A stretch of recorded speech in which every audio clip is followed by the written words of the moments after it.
ایک بہت ہی بڑے بزرگ تھے شیخ ابو الحسن نوری رحمۃ اللہ تعالیٰ علیہ، اللہ پاک کے نیک بندے اور ولی کامل تھے۔ ان کی ولایت کا چرچا بھی بڑا مشہور تھا، لوگ ان کی بارگاہ سے فیض لینے کے لیے بھی آیا کرتے تھے۔ ایک مرتبہ دو درویش حضرت ابو الحسن نوری رحمۃ اللہ تعالیٰ علیہ کی بارگاہ میں آنے کے لیے اپنے گھر سے نکلے۔ جب شہر کے قریب پہنچے تو انہوں نے دیکھا کہ ایک بلی دوسرے بلی سے کچھ کہہ رہی ہے۔ ان میں سے ایک درویش کو اللہ نے یہ طاقت عطا فرمائی تھی کہ وہ جانوروں کی باتیں سن لیا کرتے تھے۔ ان دو درویش میں سے ایک کو اللہ نے یہ پاور عطا فرمائی کہ وہ جانور کا کلام سن لیا کرتے تھے۔ تو اس درویش نے سن لیا اور کہا انا للہ و انا الیہ راجعون۔ دوسرے درویش نے پوچھا کیا ہوا، آپ نے انا للہ کیوں پڑھا؟ تو اس درویش نے کہا کہ میں ان دو بلیوں کی گفتگو سن رہا تھا اور ان میں سے ایک بلی دوسرے کو کہہ رہی تھی کہ شیخ ابو الحسن نوری کا انتقال ہو گیا ہے۔ جب یہ بات اس درویش نے سنی تو دونوں بالکل افسوس کرنے لگے کہ ہم تو ان سے ملاقات کرنے کے لیے آئے تھے، ان کا تو انتقال ہو گیا، چلو ان کے جنازے میں ہی شرکت کر لیتے ہیں۔ یہاں تک آئے ہیں، شہر کے قریب ہو گئے تو ان کے جنازے میں ہی چلے جاتے ہیں۔ جب یہ لوگ شیخ ابو الحسن نوری رحمۃ اللہ تعالیٰ علیہ کے گھر پہنچے نا تو خود شیخ ابو الحسن نوری نے ان کا استقبال کیا۔ بلیاں کہہ رہے انتقال کر گئے، شیخ ابو الحسن نوری خود ان کا استقبال کر رہے ہیں۔ یہ دونوں بڑے حیران ہوئے، دونوں نے سنا تو یہ کہ شیخ ابو الحسن نوری انتقال فرما گئے، یہاں دیکھ رہے ہیں کہ خود یہ استقبال کر رہے ہیں، حیران ہے۔ شیخ ابو الحسن نوری نے دیکھا کہ دونوں حیران ہیں، پوچھا کیا ہوا؟ اس درویش نے پورا واقعہ بتایا جو بلی نے کیا۔ شیخ ابو الحسن نوری رحمۃ اللہ تعالیٰ علیہ فرماتے ہیں کہ بلی نے بالکل سچ کہا۔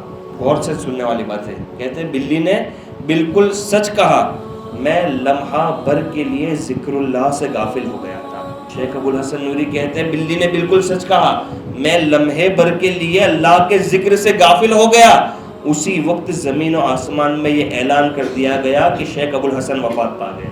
جب میں ذکر اللہ سے غافل ہوا تو زمین و آسمان میں یہ اعلان کر دیا گیا، جناتوں اور انسان کے سوا ساری مخلوق نے یہ آواز سنی۔ شیخ ابو الحسن فرماتے ہیں کہ مجھ پر غفلت کی ایک کیفیت لمحہ بھر طاری رہی، پھر الحمدللہ اللہ پاک کے کرم سے مجھے ذکر کی نعمت نصیب ہو گئی۔ یہ دیکھیے آپ، اسے کہتے ہیں ذکر اور غفلت۔ ذکر زندگی ہے، غفلت موت ہے۔ جو بندہ ذکر کرتا ہے وہ زندہ ہے، جو غفلت میں ہے وہ مردہ کے برابر ہے۔ ذکر کرنے والا شخص ہی زندہ ہے، جو اللہ کا ذکر نہیں کرتا وہ مردہ ہی ہے، وہ بندہ مردے جیسا ہی ہے۔ شیخ ابو الحسن نوری جیسے ولی لمحہ بھر کے لیے ذکر الہی سے غافل ہوئے، یہ اعلان کر دیا گیا کہ شیخ ابو الحسن نوری انتقال کر گئے۔ زمین و آسمان میں یہ اعلان کر دیا گیا، جانوروں کو بتا دیا گیا، چرندوں پرندوں کو بتا دیا گیا کہ شیخ ابو الحسن نوری انتقال کر گئے۔ لمحہ بھر کی غفلت۔ آج ہم تو سارا دن غفلت کی چادر اوڑے سوئے، فجر میں بھی یہ غفلت کی چادر ہم سے نہیں اٹھتی۔ ذکر الہی کی بات ہے تو جو فرض ہم پر ذکر ہے، نماز بھی ذکر کی ایک صورت ہے، جو فرض ذکر ہے وہ کرنے کا ہمارے پاس ٹائم نہیں ہے، اس کے لیے بھی ہمارے پاس وقت نہیں ہے۔ آج ہماری یہ حالت ہو گئی، تو ہم زندہ ہیں یا بس مردہ ہے، یہ ہمیں غور کرنا ہے۔ ہم حقیقت میں زندہ ہیں یا صرف نام کے زندہ ہے، دل ہمارے مردہ ہو گئے۔